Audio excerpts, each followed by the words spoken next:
Watch Vice President J.D. Vance dismantle Congresswoman Maxine Waters' 3-4-year career, using her own words, in a single, devastating Senate hearing. In poker, that's called a tell. In politics, that's fear. We are not bad people. Those are the words of United States Congresswoman Maxine Waters. She spoke them to the Los Angeles Times in 2004. Reporters asked her a question. They asked why her family received over $1 million in payments. These payments connected to her political campaigns. We are not bad people. Fast forward 22 years. It was a Thursday morning. It was in the United States Senate. Vice President J.D. Vance read that quote back to her. He read it on live television. Then he read 2 addresses.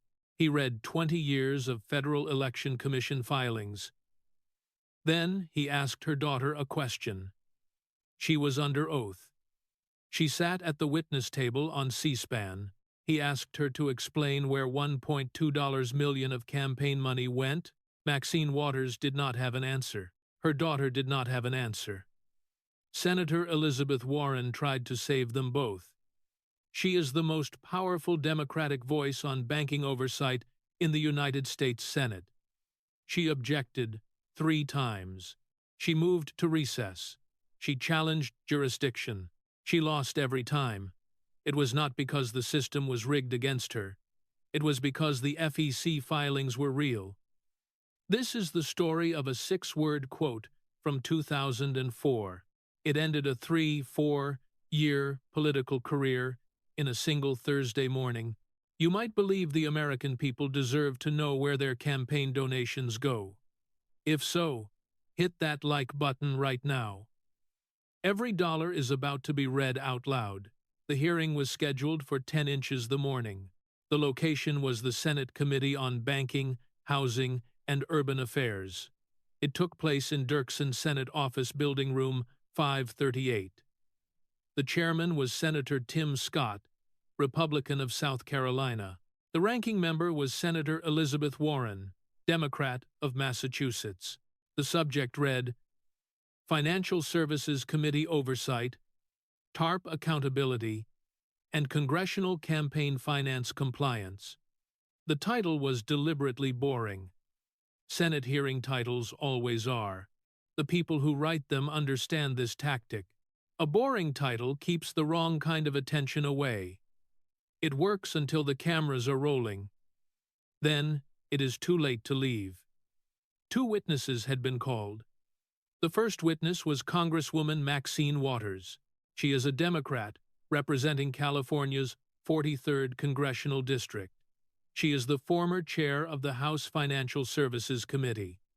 She was now serving her 17th term in Congress. She had been subpoenaed. She had not come voluntarily. Her legal team spent 3 weeks attempting to quash the subpoena. They argued on jurisdictional grounds.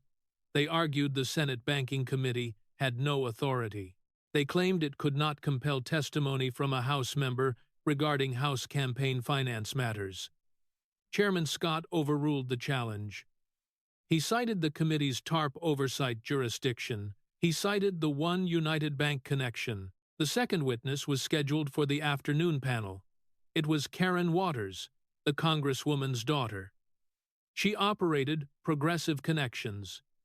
This was a political consulting firm. It had received over $1.2 million in payments from her mother's campaign since 2003. Karen Waters had also been subpoenaed. She tried to block her appearance. She failed. Vice President J.D. Vance was not chairing the hearing. Senator Tim Scott was. However, the Vice President of the United States holds a specific role. Under Article 1 of the Constitution, he is the President of the Senate. He has the right to be present at any Senate proceeding. He sat in the vice presidential chair on the dais. It was slightly above and to the right of Chairman Scott. He arrived at 9:15. He brought nothing with him except a single manila folder. He also brought a copy of the Los Angeles Times from August 22, 2004. His staff retrieved it from the Library of Congress the previous afternoon. Maxine Waters walked into Dirksen 538 at 9:54. Senator Elizabeth Warren accompanied her on her left. Senator Chris Van Hollen of Maryland accompanied her on her right. 3 Democratic House members sat in the audience gallery behind the witness table. They came to show solidarity. The message was clear. Whatever was about to happen, the Democratic Party intended to fight. Waters wore a red jacket over a black dress. It was her power outfit. She wore this same combination to every major confrontation of her 3-4-year career. She did not look at the dais. She did not look at Tim Scott. She did not look at J.D. Vance. She sat down at the witness table. She arranged her papers. She adjusted her microphone. She waited. At 10:03, Chairman Tim Scott called the hearing to order. Chairman Scott's opening was brief. He read the committee's jurisdiction. He noted the witnesses. He reminded everyone that testimony was under oath. Then he recognized the witness for her opening statement. Maxine Waters did not sit for her opening statement. She never did. In 34 years of congressional appearances, Maxine Waters always stood when she had something to say. It was her signature. It was her weapon. It was the physical assertion that she would not be made small by anyone in any room in Washington. She placed both hands flat on the witness table. She looked directly into the C-SPAN camera. "Thank you, Mr. Chairman. I want the record to reflect that I am here under protest. This subpoena is an abuse of this committee's authority. My legal counsel advised me that it may be subject to challenge in federal court, but I am here. Maxine Waters does not run from a fight. I have never run from a fight. I have been in this Congress for 34 years, Mr. Chairman. I have faced down presidents. I have faced down speakers and committee chairs.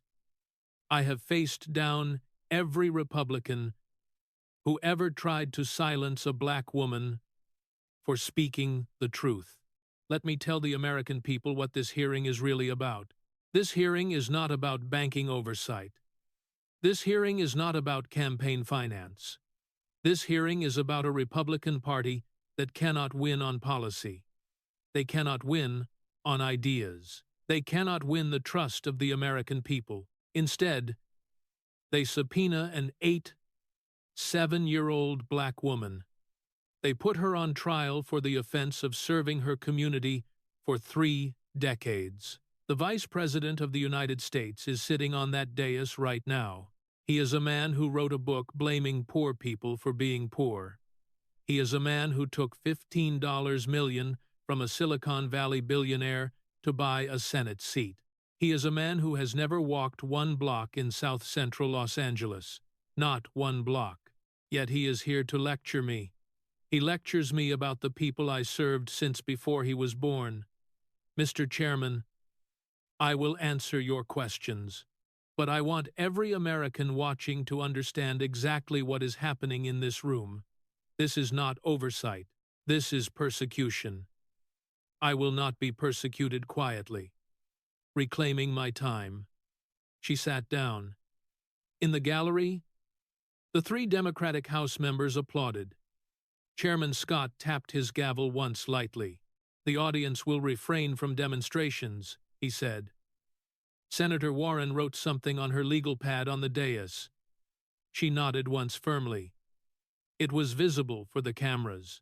Maxine Waters just called the Vice President of the United States a man who blames poor people for being poor. She called him a man who bought a Senate seat. She did this on C-SPAN. She did it under oath in the United States Senate. She ended with her signature line, "Reclaiming my time." You will want to see what happens when J.D. Vance responds to that. Trust me, you want to see it. Comment the words "reclaiming my time" below. That catchphrase is about to come back in a way Maxine Waters never imagined. Chairman Scott spoke. The chair thanks the witness for her statement. The chair will now exercise his right to yield a portion of his time to the President of the Senate. Vice President Vance, you have 15 minutes for opening questions. J.D. Vance leaned forward in the vice presidential chair. He did not stand. He did not raise his voice. He spoke the way he always spoke in these rooms. He spoke the way a Marine speaks when trained to deliver a briefing to people who outrank him. Thank you, Mr. Chairman. Thank you, Congresswoman Waters, for being here today, Vance said. I know this is not where you would prefer to be. I want to start with something simple. I want to read 2 addresses. I am not going to editorialize about them. I am just going to read them. Then I will ask you a question. Address number 1, 549 South Lucerne Boulevard, Windsor Square, Hancock Park, Los Angeles, California. This is a single-family residence. It is approximately 6,000 square feet. It has 4 bedrooms. The neighborhood is sometimes described as the western edge of Hancock Park near the Wilshire Country Club. It is located between West Hollywood and Beverly Hills. The median household income in this census tract is approximately $147,000 per year. The property was purchased in 2004. Its estimated current market value, according to public real estate databases, is between $4 and $6 million. This is your home, Congresswoman Waters. Is that correct? Waters answered, Mr. Vice President, my residential address is not relevant to Vance interrupted. Congresswoman, is 549 South Lucerne Boulevard your home? Yes or no? Yes, Waters said. Thank you, Vance continued. Address number 2. I am going to read a general location rather than a specific street address. I will do this to protect the privacy of the residents. East 103rd Street, in the Watts neighborhood of Los Angeles, California. This street is located in your Congressional District, California's 43rd. The median household income in this census tract is approximately $22,000 per year. The violent crime rate is approximately 3 times the national average. The home ownership rate is approximately 31%. The poverty rate is approximately 28%. Congresswoman Waters, you have represented this district or its predecessor districts since 1991. That is 34 years. Your home is in Hancock Park. Median income $147,000. Your district is in Watts and South Central. Median income $22,000. 2 addresses. Same city. Same Congresswoman. $125,000 a year apart. I have a question. Congresswoman, in 34 years of representing the people at the second address, have you ever lived at the second address? Waters replied, Mr. Vice President, I am not required by the Constitution to live in my district. The Constitution requires only that I be an inhabitant of the state I represent, and I am. Vance stated, I did not ask about the Constitution, Congresswoman. I asked whether you have ever lived in your district. Have you? Waters pushed back. I have served my district faithfully for 34. Vance cut in. Congresswoman, the question was not about your service. The question was about your address. Have you ever lived in the district you represent? Yes or no? Silence filled the room for 3 seconds. I live in Los Angeles, Mr. Vice President, she said. Yes. Congresswoman, you live in the part of Los Angeles where the median income is $147,000. Your constituents live in the part where it is $22,000. I just want that on the record. On the dais, Senator Elizabeth Warren raised her hand. Mr. Vice President, point of order, Warren said. A member of Congress's residential address is not within the jurisdiction of the Senate Banking Committee. I object to this line of questioning as irrelevant to the stated purpose of this hearing. Vance spoke without turning. Senator Warren, I am going to connect the Congresswoman's residential address to the banking record in approximately 90 seconds. I respectfully ask for your patience. Warren persisted. The chair should rule on relevance before the vice president continues. Chairman Scott responded. The ranking member's objection is noted. The chair will allow the vice president to proceed. The chair will rule on relevance if the connection is not established. Mr. Vice President, please continue. Warren sat back. She had done what the rules allowed. It had not been enough. 2 addresses, same city, same Congresswoman, $125,000 a year apart. One near Beverly Hills, the other in Watts. J.D. Vance just read them both out loud on C-SPAN. Maxine Waters could not answer whether she has ever lived in the district she has represented for 34 years. Comment 2 addresses below. Those 2 zip codes are about to become the most famous addresses in American politics. Vance opened the manila folder on his desk. The first document inside had a yellow tab. It read, 1 United. Congresswoman Waters. In 2008, you served on the House Financial Services Committee. Is that correct? Vance asked. Yes, she said. Your husband, Mr. Sidney Williams, was at that time a stockholder in One United Bank. This is a minority-owned bank headquartered in Boston, with branches in Los Angeles and Miami. Mr. Williams had also previously served on the bank's board of directors from 2004 to 2008. Is that correct? Waters answered defensively. My husband's business dealings are his own. Congresswoman, this is public record. Vance noted. Mr. Williams's board service and stock ownership are disclosed in your own Congressional financial disclosure statements. Is the information I just stated correct? Yes, Waters confirmed. In September of 2008, during the financial crisis, you contacted the Treasury Department. You arranged a meeting between Treasury officials and representatives of the National Bankers Association, a trade group for minority-owned banks. At that meeting, the discussion centered on one bank, One United. Within weeks, One United received $12 million in TARP bailout funds. Is that correct? The meeting was about all minority-owned banks, Waters replied. Congresswoman, the Office of Congressional Ethics investigated this matter. Their report is publicly available on the House Ethics Committee website. It found, and I am quoting directly, substantial reason to believe that you violated House ethics rules by using your position to benefit a bank in which your husband held stock. Those are not my words. Those are the words of the Independent Office of Congressional Ethics. Is that finding in the report? I was cleared of all charges, Mr. Vice President, Waters stated. The Ethics Committee voted 10-0. Congresswoman, I did not ask whether you were cleared. I asked whether the OCE found substantial reason to believe you violated ethics rules. That finding is in the report. It is on page 4. Yes or no? The finding was made, and then I was cleared. She admitted. Thank you, Vance said. You were cleared after a 3-year investigation. I accept that finding. I have said nothing to the contrary. But I want the American people to understand the timeline.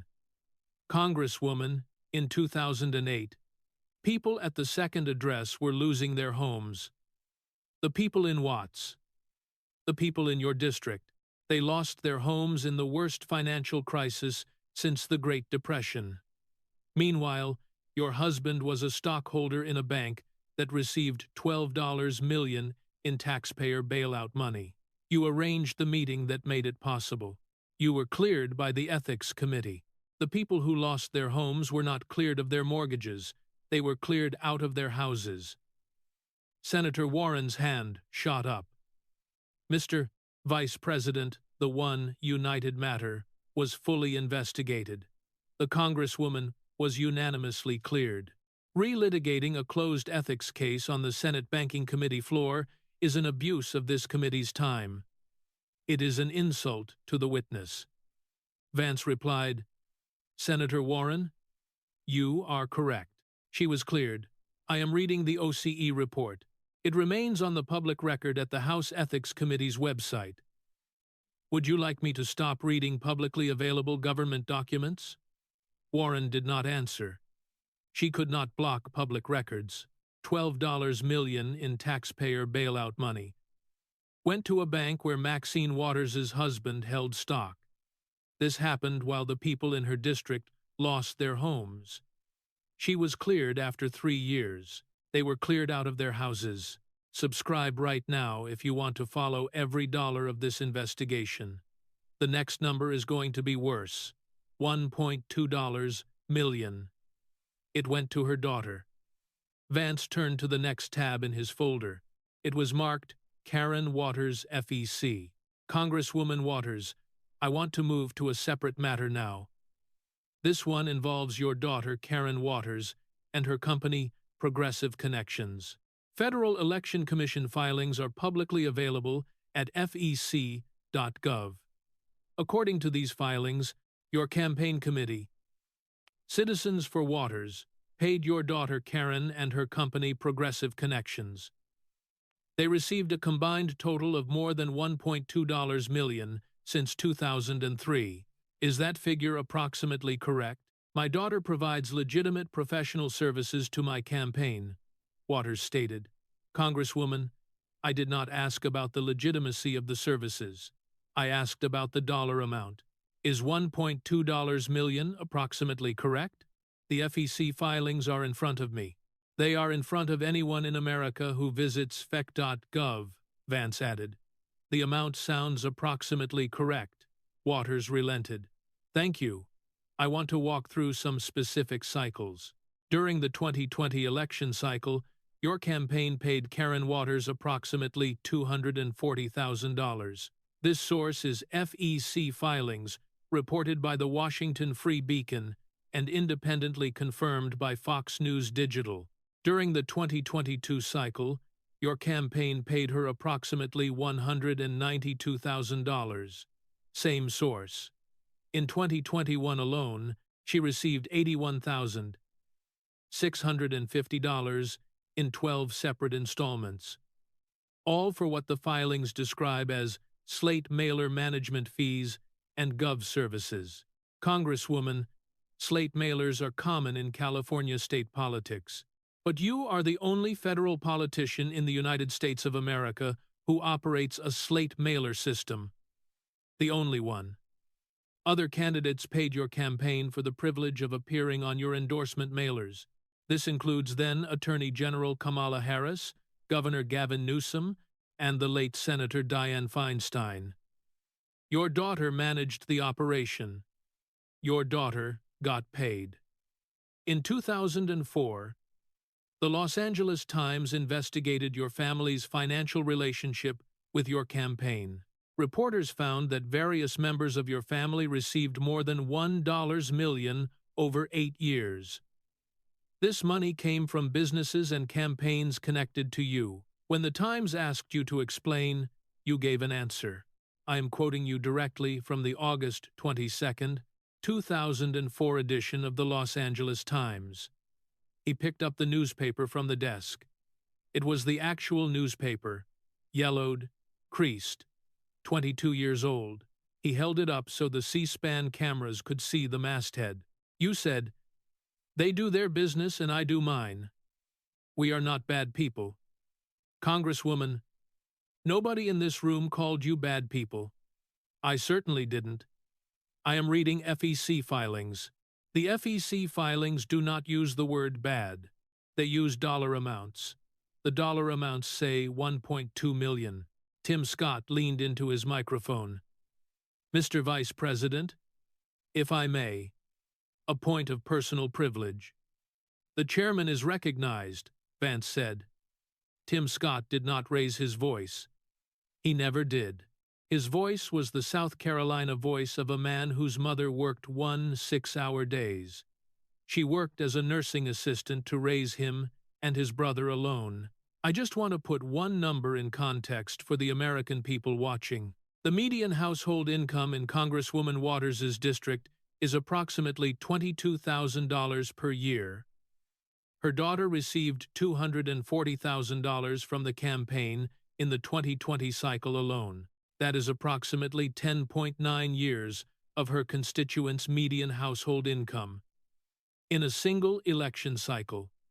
I do not have a question. I just want that number on the record. $1.2 million went to her daughter from campaign donors over 20 years. Meanwhile, the people she represents make $22,000 a year. Tim Scott just did the math. Her daughter made 10.9 years of her constituents' median income in a single election cycle. If that math makes you sick, share this video right now. Send it to one person. The more Americans who hear these numbers, the harder it becomes for any politician to do this ever again. Maxine Waters had not gotten where she was by being soft. She had not survived 34 years in Washington by crumbling when things got hard. She stared down Newt Gingrich. She stared down Bill O'Reilly. She stared down Donald Trump on the House floor and lived to tell about it. She was not going to crumble now. Chairman Scott recognized her for a 5-minute response. She stood up. Not slowly. Not carefully. She stood up the way a woman stands up when she has fought her entire life. She did not intend to stop. Mr. Vice President, Mr. Chairman, you want to talk about my daughter? Fine. Let's talk about yours. Vice President Vance, you took $15 million from Peter Thiel, a Silicon Valley billionaire, to run for the United States Senate. You worked at Mithril Capital. You founded Naria Capital. Your net worth, according to your own financial disclosure, is approximately $11 million. You married a woman who clerked for the Chief Justice of the United States. You wrote a book about your grandmother. You sold the movie rights to Ron Howard. You monetized your family, Mr. Vice President. You sold your grandmother's pain to Hollywood. You bought yourself a political career with the profits. Me, do not sit in that chair and lecture me about family and campaign money. She turned to the camera. Let me say this to the American people directly. My daughter has worked on my campaigns for over 20 years. Every payment she received is documented. Every payment is legal. Every payment was for services rendered. The FEC reviewed these payments. They have never found a violation. I have served the people of South Central Los Angeles for 34 years. I brought federal dollars to my district. I fought for affordable housing. I fought for fair lending. I fought for the Community Reinvestment Act. I fought for every piece of legislation protecting working families from predatory banks. I did it while the Republican Party tried every single term to destroy everything I built. You want to read 2 addresses? Let me give you a third. 1600 Pennsylvania Avenue, the address of a legally penalized individual, the address of the most corrupt president in American history. The man Vice President Vance serves. That is where corruption lives. Mr. Vice President. Not on South Lucerne Boulevard. Senator Warren spoke from the dais. Mr. Chairman, I want to associate myself with the witness's remarks. I want to add something to the record. The Vice President's own nonprofit organization, Our Ohio Renewal, was established in 2016. It aimed to fight the opioid crisis in Ohio. NPR reported the organization spent more money on management consultants and public relations than on actual addiction treatment programs. The organization quietly closed. That reporting is on the public record. If the standard for this hearing is that payments to family members and associates constitute evidence of wrongdoing, then the Vice President himself does not meet his own standard. His nonprofit failed the very communities he claims to champion. He used the story of that failure to write a best-selling book. He launched a political career worth $11 million. Congresswoman Waters has served her district for 34 years. She passed legislation. She chaired the Financial Services Committee. She fought for the Community Reinvestment Act. She fought for fair lending protections. She fought for affordable housing in communities redlined and abandoned for generations. The Vice President has served in elected office for 3 years. I respectfully suggest the witness's record speaks louder than the Vice President's manila folder. The Democratic House members in the gallery applauded. Chairman Scott tapped his gavel. The audience will refrain from demonstrations. Senator Van Hollen followed immediately. Mr. Chairman, I want to add one more point for the record. The slate mailer payments the Vice President spent the last 40 minutes describing are legal. They are documented. They are disclosed on publicly available FEC filings. They were reviewed by the Federal Election Commission. At no point in this hearing has the Vice President alleged any law was broken. He simply described legal campaign expenditures. He used a tone designed to make them sound criminal. That is not oversight, Mr. Chairman. That is political theater. I move for a 5-minute recess, so the witness may consult with her counsel. Chairman Scott replied. A motion to recess has been made and seconded by the ranking member. The committee will vote. The clerk will call the roll. The vote was party line. Republican members voted no. Democratic members voted yes. The motion to recess is denied. The hearing will continue. Warren closed her eyes briefly.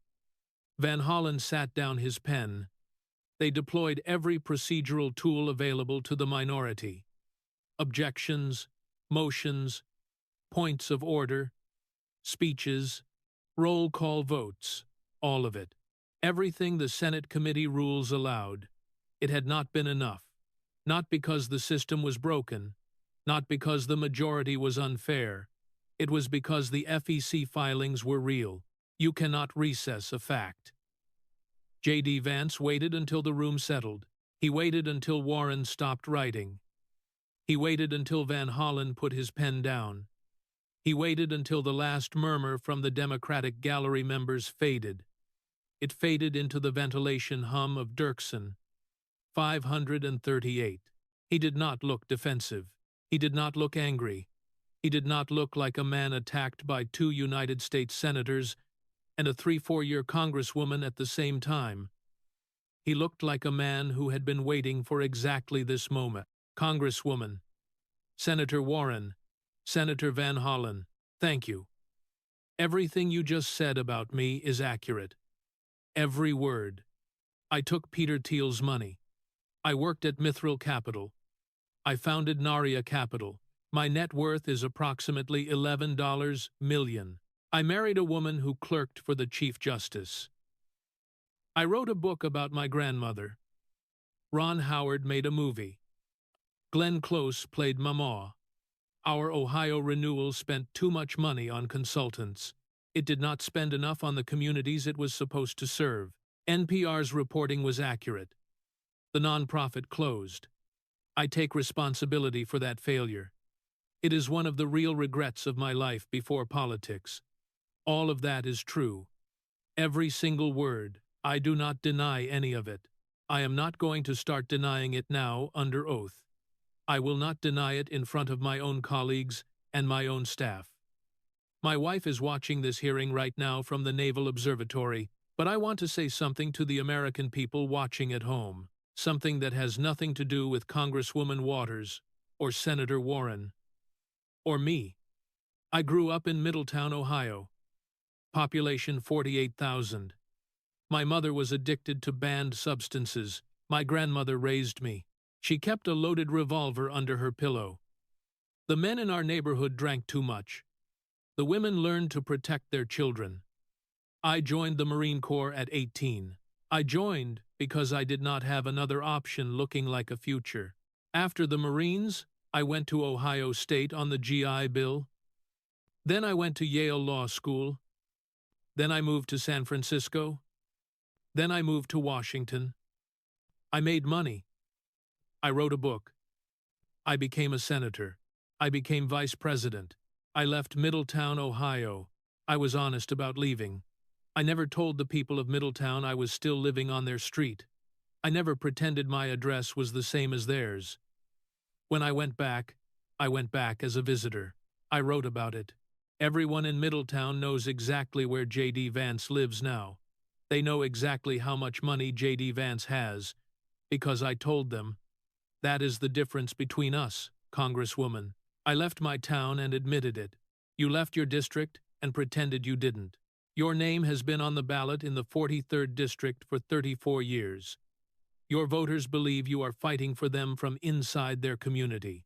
But your address is 549 South Lucerne Boulevard, Hancock Park, near the Wilshire Country Club, between West Hollywood and Beverly Hills, in a neighborhood where the median income is $147,000 a year.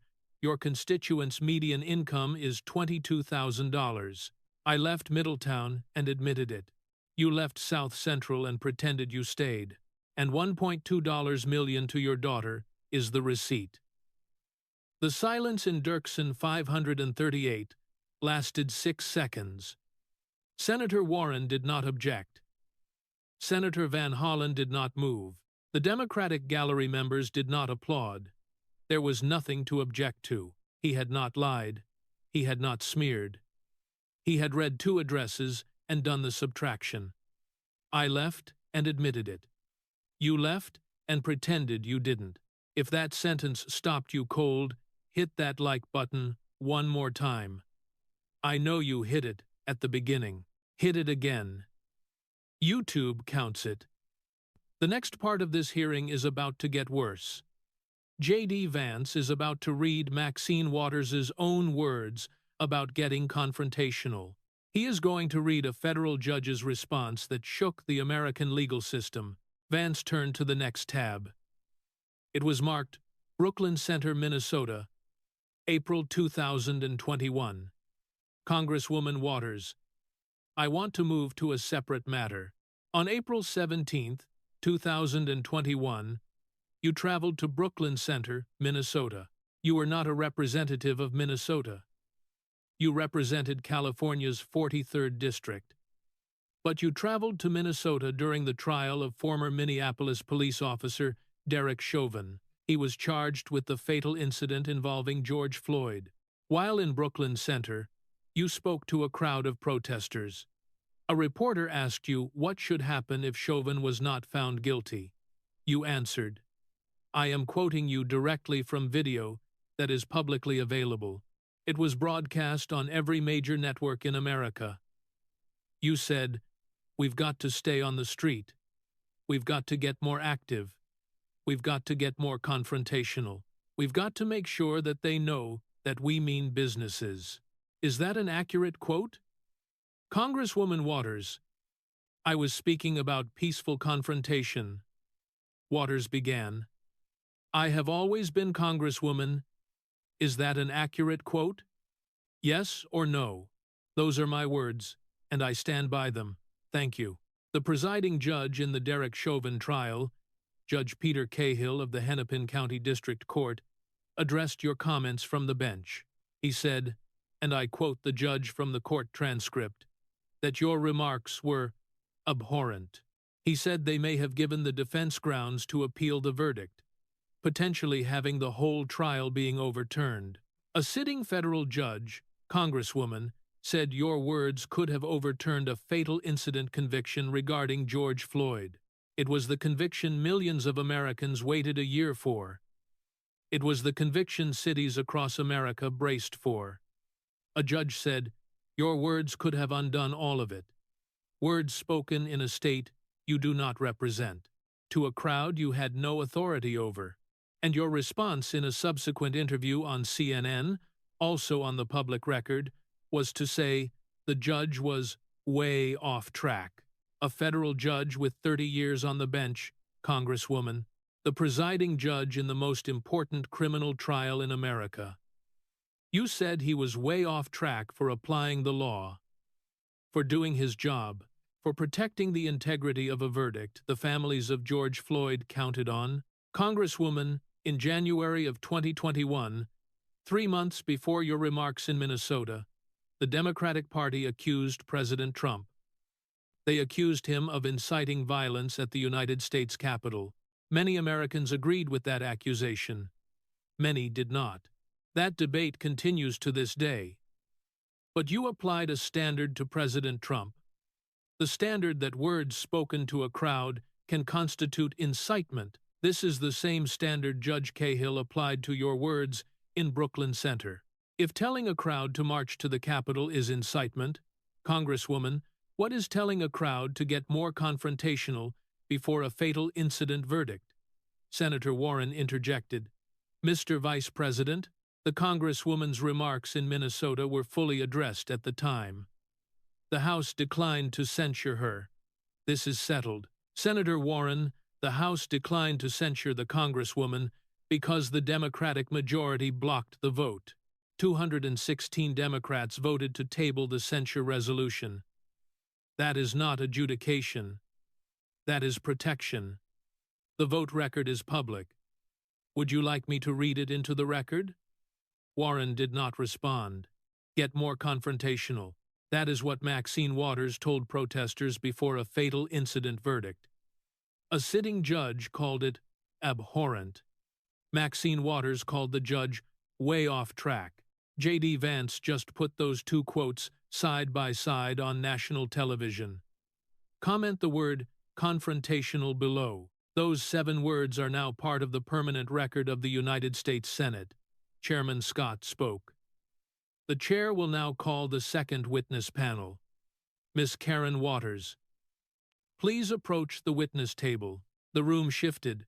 Maxine Waters had been seated at the witness table for the first panel. Now she moved to the front row of the audience gallery. This was the seat reserved for witnesses who completed their testimony but wished to remain. She sat between the 3 Democratic House members who came to support her. Karen Waters walked from the rear of Dirksen 538 to the witness table. She was 58 years old. She wore a dark gray suit. An attorney accompanied her. He sat behind her, just off camera. She had been on the committee's public witness list since Tuesday. That was 72 hours exactly, as House Rule 11 requires. The clerk administered the oath. Do you solemnly swear that the testimony you are about to give will be the truth, the whole truth, and nothing but the truth? So help you God? I do, she answered. Miss Waters, you have 5 minutes for a prepared statement. Please proceed, Chairman Scott instructed. Karen Waters read from a single sheet of paper. Her voice was controlled. It was professional. She was a woman who ran a consulting operation for 20 years. Mr. Chairman, members of the committee, thank you.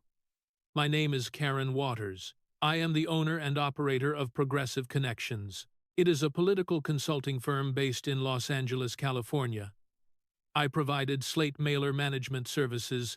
I provided Get Out the Vote coordination for my mother's campaign, Citizens for Waters, since approximately 2003. Slate mailers are a common and legal practice in California state politics.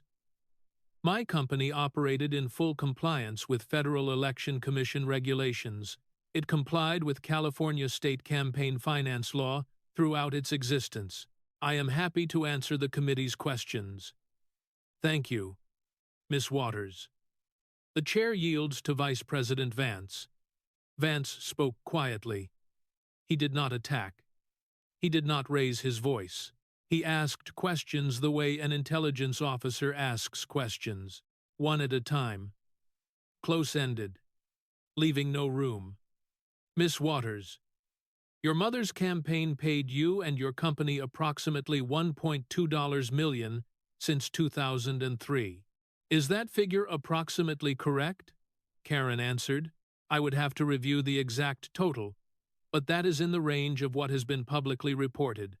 Thank you, Vance said. During the 2020 election cycle, your mother's campaign paid you approximately $240,000. Correct? That sounds approximately correct. During the 2022 cycle, approximately $192,000. Correct? Approximately. Miss Waters, Your mother's campaign is the only federal campaign in the United States operating a slate mailer system of this kind. Is that correct? Slate mailers are very common in California at the state level. Yes, at the federal level, your mother's campaign is the only one. Is that correct? I believe so. Miss Waters, in the 2020 cycle, the median household income in your mother's congressional district was approximately $22,000 per year. You received $240,000 from her campaign in that same cycle. That is approximately 10.9 years of her constituents' median income in a single election cycle. From donated campaign dollars, I want to make sure the American people understand that number. A family in Watts, a family your mother has represented for 34 years. They would have to work for nearly 11 years. They could not spend a single dollar on rent, no food, no medicine.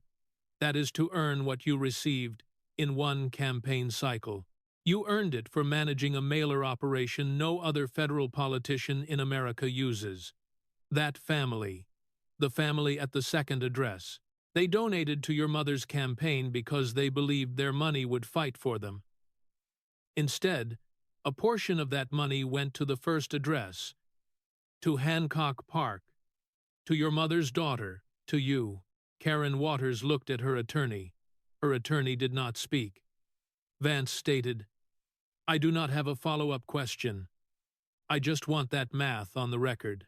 And then, a voice came from the front row of the audience gallery, from behind the witness table, from the seat where witnesses who completed testimony are permitted to sit. "Mr. Chairman, you will not interrogate my daughter like this. This is a disgrace. This is a witch hunt. I am reclaiming my time." Maxine Waters stood in the audience gallery. She pointed at the dais. "Reclaiming my time, Mr. Chairman. Reclaiming my time." Chairman Tim Scott looked at her. He did not raise his voice. He did not bang his gavel. He spoke with quiet authority. He had chaired this committee for 2 years. He never once lost control of a hearing room. "Congresswoman Waters, you are no longer on the witness panel. You are seated in the audience gallery. You do not have time to reclaim. Under Senate Committee Rule 4, the chair controls the time during witness testimony. The audience will refrain from interruption." He tapped the gavel once gently. "Reclaiming my time." It was the catchphrase that made Maxine Waters famous. It was printed on T-shirts. It was on coffee mugs. It was on protest signs. The phrase defined her career and her brand. Now it was turned against her. By the rules. By the chair. By a man who grew up in North Charleston, South Carolina. He was the son of a nursing assistant who worked 1 6-hour days. Maxine Waters stood for 3 more seconds. Then she sat down. She did not speak again. "You do not have time to reclaim." Those 6 words came from Chairman Tim Scott. They turned Maxine Waters' most famous catchphrase into the most devastating moment of her 3-4-year career. She was in the audience. She was not on the panel. She had no time to reclaim. The woman she tried to protect was her own daughter. She was sitting at the witness table under oath. The $1.2 million of campaign money was on the public record. Turn on notifications right now. What J.D. Vance says in the next 3 minutes will be the last thing Maxine Waters hears in this building. "Mr. Vice President, you have 3 minutes remaining," Chairman Scott advised. "Thank you, Mr. Chairman. I have one final question," Vance began. "Not for Miss Karen Waters, for Congresswoman Waters. I understand she is no longer on the panel, so I will address it to the record. She can choose whether to answer from the gallery or not. That is her right." He set down the manila folder. He set down the Los Angeles Times. He folded his hands. "Congresswoman Waters, you represented the people of South Central Los Angeles for 34 years. You served on the Financial Services Committee. You chaired the Financial Services Committee. You have been one of the most powerful members of the United States Congress for 3 decades. In those 34 years, the poverty rate in your district has not meaningfully decreased. The violent crime rate has not meaningfully decreased. The home ownership rate has not meaningfully increased. The median household income remains approximately $22,000 per year. It is among the lowest of any congressional district in the United States of America. In those same 34 years, your family received over $1 million from your campaign. You live in a mansion valued at $4 to $6 million. It sits in one of the wealthiest neighborhoods in Los Angeles. Your husband sat on the board of a bank receiving $12 million in taxpayer bailout money. You traveled to Minnesota, a state you do not represent. You told protesters to get more confrontational. I have one question, Congresswoman. 1. In 34 years of representing the people of South Central Los Angeles, can you name one thing in your district that has gotten better? The question landed in Dirksen 538, like a stone in still water, not with a crash. With a ripple. Maxine Waters sat in the front row of the audience gallery. Her hands were in her lap. Her red jacket was still buttoned. Her mouth was closed. 1 second. 2 seconds. 3, 4, 5, 6, 7, 8, 9, 10. 11 seconds of silence. On C-SPAN. 11 seconds. She was the most outspoken woman in the United States Congress. She never lacked words in 34 years. Her entire political identity was built on the volume and velocity of her voice. Now she could not think of a single thing to say. She did not answer. J.D. Vance waited the full 11 seconds. He did not fill the silence. He let it breathe. He let it sit in the room. It felt like silence in a house in Middletown, Ohio, the silence when there is nothing left to say, and everyone knows it. Then he said quietly, "Let the record reflect that the witness did not respond." "Mr. Chairman, I yield back." Chairman Tim Scott tapped his gavel once. "All testimony and documents submitted today will be entered into the official hearing record. This hearing is adjourned." The gavel fell clean and final, 11 seconds. 11 seconds of silence on C-SPAN. J.D. Vance asked Maxine Waters to name one thing, just one thing that got better in her district in 34 years. For 11 seconds, the woman who never lacked words in her political life could not think of a single thing to say. Share this moment. Share it right now.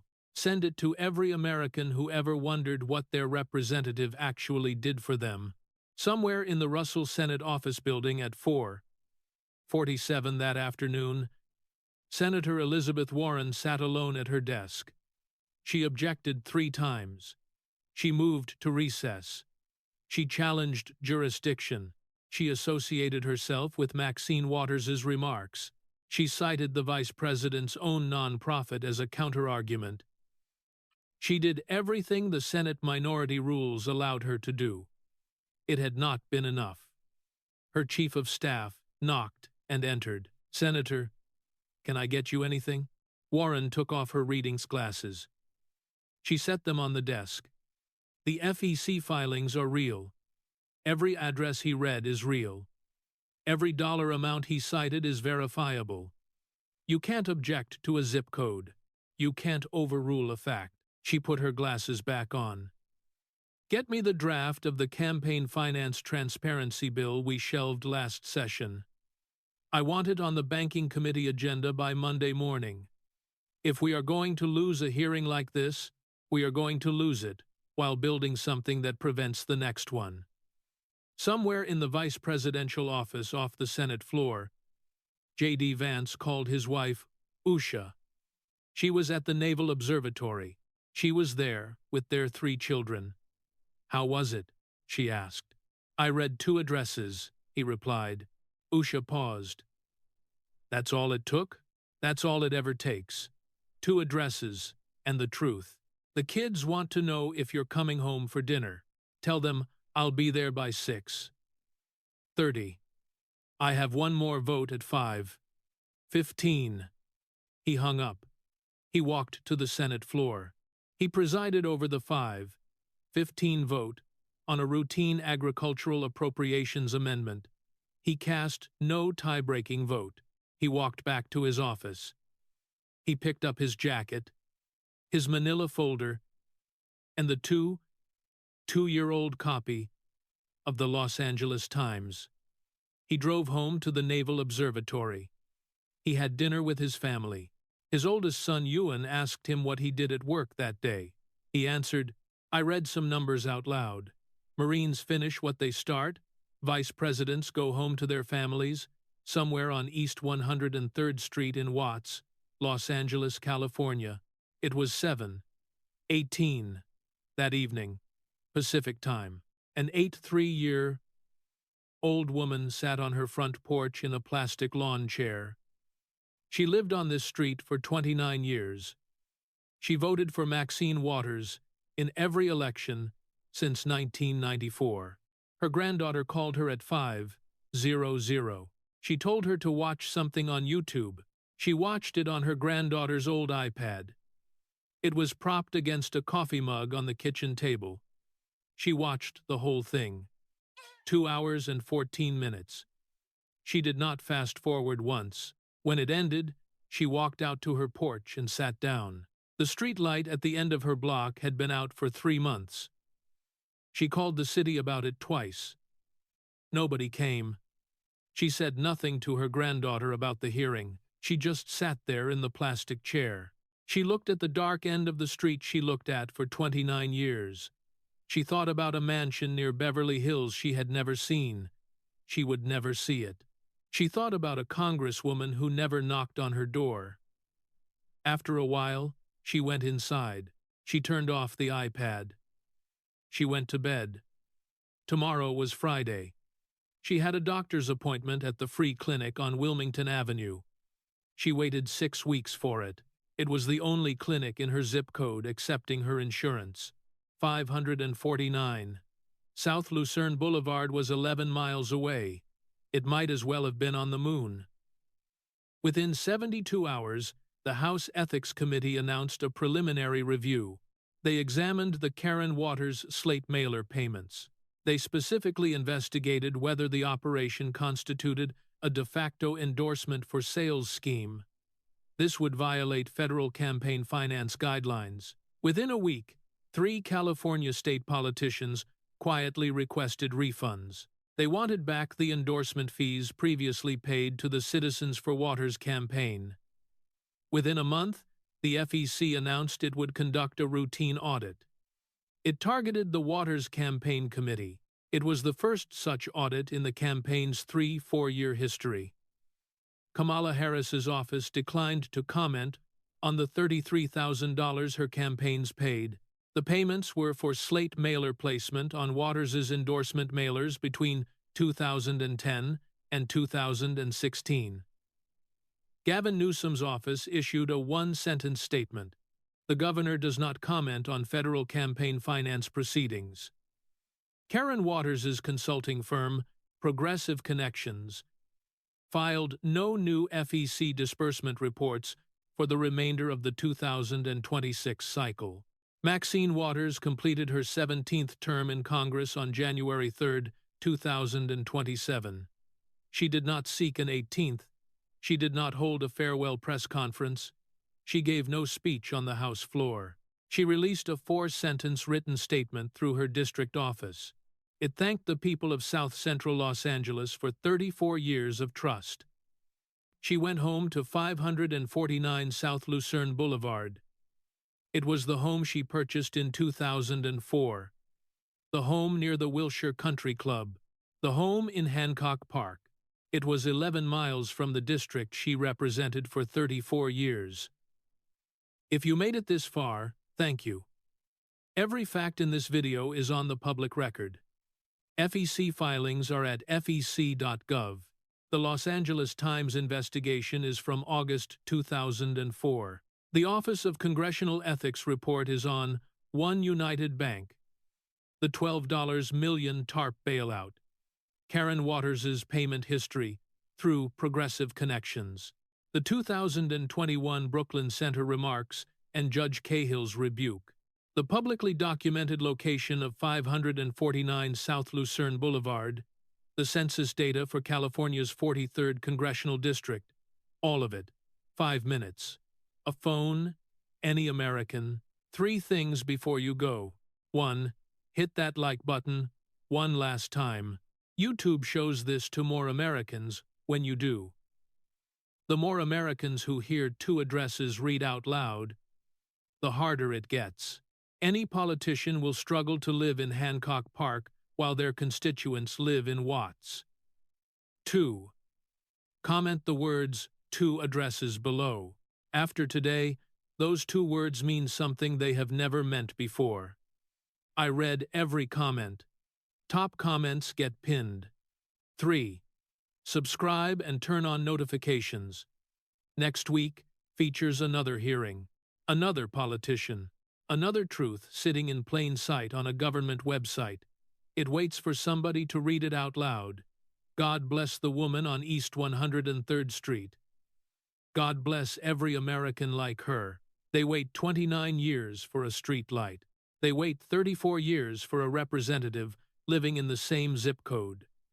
God bless Tim Scott's mother in North Charleston. She made $41,000 a year and raised a United States senator. God bless Mama Vance. She never made $30,000 in a single year of her life. Her grandson just read 2 addresses on C-SPAN. They will be studied in political science courses for the next 50 years. The hearing is adjourned. The street light on East 103rd Street is still out, but the lights in Dirksen 538 are on. The truth is out there. All of it. Every dollar. Every address. Every filing is on the public record, where it belongs. When a political system allows a fortune to be built on poverty, while streetlights remain broken, we must ask ourselves, are we electing leaders to serve our communities, or simply funding their exit strategies?